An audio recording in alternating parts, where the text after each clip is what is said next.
వెలుగు digital news కి స్వాగతం. ఎన్టీఆర్ జిల్లా మైలవరం ఏసీపీగా సుంకర మురళీమోహన్ బాధ్యతలు తీసుకున్న నాటి నుండి లా అండ్ ఆర్డర్ ను తనదైన శైలిలో పర్యవేక్షణ చేస్తూ జరిగిన సార్వత్రిక ఎన్నికల్లో మైలవరం, తిరువూరు నియోజకవర్గాలలో శాంతి భద్రతలను అందిస్తూ ఫ్రెండ్లీ పోలీసింగ్ ను కొనసాగిస్తూ యువతపై ప్రత్యేక దృష్టిని సారిస్తూ ప్రజాక్షేత్రంలో ప్రశంసలను అందుకుంటున్న మైలవరం ఏసీపీ సుంకర మురళీమోహన్ తో 9 TV senior journalist Peddavarapu Satyanarayana face to face. నమస్తే. ఈరోజు మనం మైలవరం ఏసీపీ సార్తో మనం ఉన్నాం. మైలవరం ఏసీపీగా మైలవరం సార్ వచ్చిన దగ్గర నుంచి ఇక్కడ క్రైమ్ ఏ విధంగా ఉంది, మొన్న పోయిన ఎలక్షన్లో ఏ విధంగా శాంతి భద్రతల విషయంలో ముందుకెళ్ళారు, ఇంకా కొన్ని విషయాల్ని అడిగి తెలుసుకునే ప్రయత్నం చేద్దాం. సార్ నమస్తే. నమస్తే సార్, ఇక్కడ మనకు ఫస్ట్గా యువత సోషల్ మీడియా ద్వారా యువత ప్రయాణం ఏ విధంగా ఉంది అంటే ఏం చెప్తారు? కొన్ని మీరు చెప్పింది కరెక్ట్. సోషల్ మీడియా విషయంలోకి వస్తే కొంతమంది చదువుకున్న పిల్లలే ఒకరి మీద ఒకరు ప్రత్యేక విధంగా క్వశ్చన్స్ పెట్టుకోవడం, దానివల్ల కొన్ని ప్రాబ్లమ్స్ వచ్చే విషయం ఉంది. దాని నిమిత్తం మేము ఆల్రెడీ సోషల్ మీడియా దాని గురించి ఏదైతే వాట్సాప్ ఉన్నారో అడ్మిన్స్ ఉన్నారో ఆ అడ్మిన్స్ అందరికీ కూడా మన మైలవరం కిషోర్ బాబు గారు, నేను ఇంకా సిబ్బంది మళ్ళీ మిగిలిన ఎస్ఐలు అందరూ కలిసి కూడా వీళ్ళందరూ కూడా మీటింగ్ కూడా అవేర్నెస్ మీటింగ్ కండక్ట్ చేయడం జరిగింది. అటువంటి అన్నెసరీ క్వశ్చన్స్ పెట్టుకోవడం వల్ల మళ్ళీ ప్రాబ్లంలో పడతారు, చెత్త ప్రయాణానికి తెలియజేస్తున్నాం.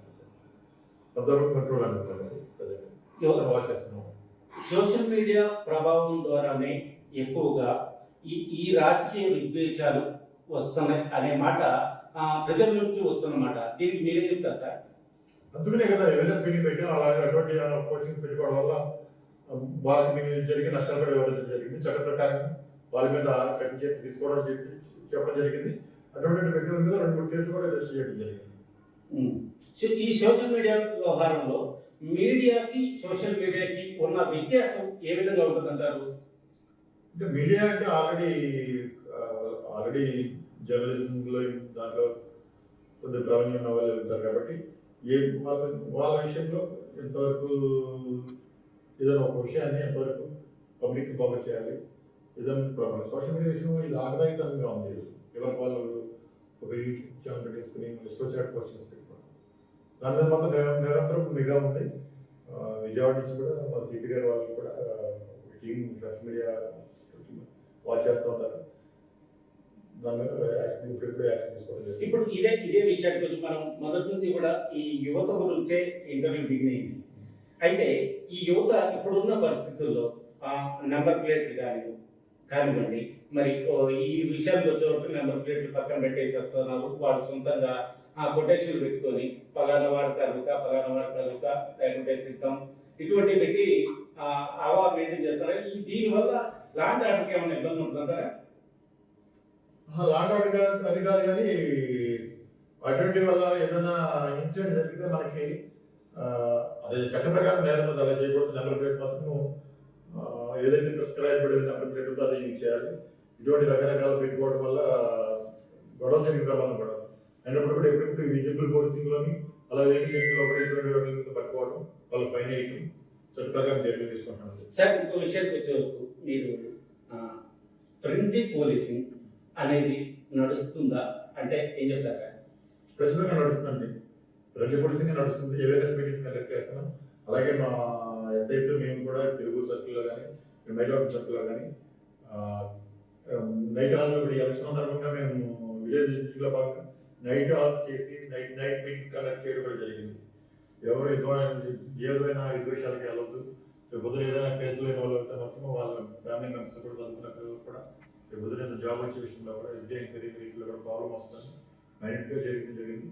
అదేవిధంగా మా ఏదైతే అవేర్నెస్ మీటింగ్ కండక్ట్ చేసామో ఇక్కడ అధికారుల ఉత్తర్వుల ప్రకారం అది సక్సెస్ అయ్యామని చెప్పుకోవచ్చు. చాలా ఎలక్షన్ కూడా చెప్పడం ప్రసన్నమైన వాతావరణంలో జరిగిన మైలవరం సంబంధించి దాంట్లో మాత్రం మేము పూర్తి సంతృప్తితో ఉన్నాను. మైలవరం ఈ తిరువూరు నియోజకవర్గ ప్రాంతం పరిస్థితుల్లో ఈ ఎలక్షన్కి వచ్చే వరకు యువత ఎక్కువగా పాల్గొని యువతే ఎక్కువగా ఈ క్రైమ్ లోకి చొరబడ్డారు అనే విషయం ఎక్కువగా వినపడుతుంది. ఏ విధంగా అంటారు? ఏ క్రైమ్ అంటారు? మామూలుగా ఈ ఎలక్షన్ గొడవలు కావచ్చు, లేకుంటే వాళ్ళు ఏదైనా గొడవ జరిగితే యువత ఏదైనా స్పీడింగ్ అవుతారు. మనం 100% కంట్రోల్ చేసిన వాళ్ళు. ఎలక్షన్ కూడా ఏదైనా గొడవ జరుగుతుంటే కంట్రోల్ చేయడం జరిగింది 2 భాషల వారు. ఉన్నత విద్యలో ఉన్న వాళ్ళు కూడా ఈ క్రైమ్ లో ఏమన్నా పాల్గొనడం జరిగిందంటారు? ఇక్కడ మాకు మన ఎలక్షన్ లో పెద్ద ఇష్యూస్ ఏం రాలేదండి. ప్రసాదంగానే ఎలక్షన్ జరిగింది. ఇప్పుడు ఉన్న పరిస్థితుల్లో ప్రశాంతంగానే ఎలక్షన్ జరిగింది. పోలీస్ శాఖ వచ్చే వరకు మనకు ఎక్కడైనా సరే రాష్ట్ర వ్యాప్తంగా కానీ, గత ప్రభుత్వం కానీ, ఇప్పుడు ప్రభుత్వం కానీ, పోలీస్ శాఖ వచ్చే వరకు రాజకీయ ఒత్తిడి మీపైన ఏమైనా ఉందా సార్? ఈ 2 నియోజకవర్గాలు రాజకీయ ఒత్తిడి ఏం లేదండి. ప్రసాదంగా చట్ట ప్రకారం మా పని మేము చేసుకున్నాం. రాజకీయ ఒత్తిడి ఏం లేదు. మీ వైపు నుంచి మాకు రాజకీయ ఒత్తిడి అయితే మేము ఫీల్ అవ్వట్లేదు. అంత సవ్యంగా మహిళా నియోజకవర్గం కానీ, ఇరువు నియోజకవర్గాలు కానీ రాజకీయ ఒత్తిళ్ళు ఎటువంటి ఏమి లేవు. అయితే సార్, ఇప్పుడు మాదక ద్రవ్యాలు అంటే ఇప్పుడు మద్యం కావచ్చు, గంజాయి కావచ్చు, ఇటువంటి కావచ్చు, ఎక్కువగా యువత దానికి ఆకర్షితులు అవుతున్నారు. ఈ పరిస్థితుల్లో మన 2 నియోజకవర్గాల్లో మరి ఈ మద్యం మీద కానీ, లేకుంటే ఈ గంజాయి ఇటువంటి వాటి మీద కానీ మీ వైపు నుంచి ఏ విధమైన ఇది చేస్తున్నారు? పెట్టేవాళ్ళు మన కొత్త సిపి గారు వచ్చారు. గౌరవ కొత్త సిపి గారు మన జాయిన్ అయిన తర్వాత దీని మీద ఎక్కువ గంజాయి మీద, ఈ నార్కోటిక్స్ డ్రగ్స్ మీద, దాని మీద కూడా ఎక్కువ ఫోకస్ చేయడం జరుగుతుంది. దాని ప్రకారం టీమ్స్ కూడా పెట్టి స్పెషల్ డ్రైవ్ చేస్తున్నాడు. అలాగే ఓపెన్ పోజెస్ కానీ, బయట ఎవరైనా నైట్ టైం బయట బహిరంగ ప్రదేశాలు తాగడం కానీ అట్లా చేసిన వాళ్ళు తీసుకొచ్చిన దర్శనం కేసులు కట్టి కోర్టు పంపించడం జరుగుతుంది. అలాగే గంజా దాని గురించి కూడా మనం వర్కౌట్ చేస్తాం.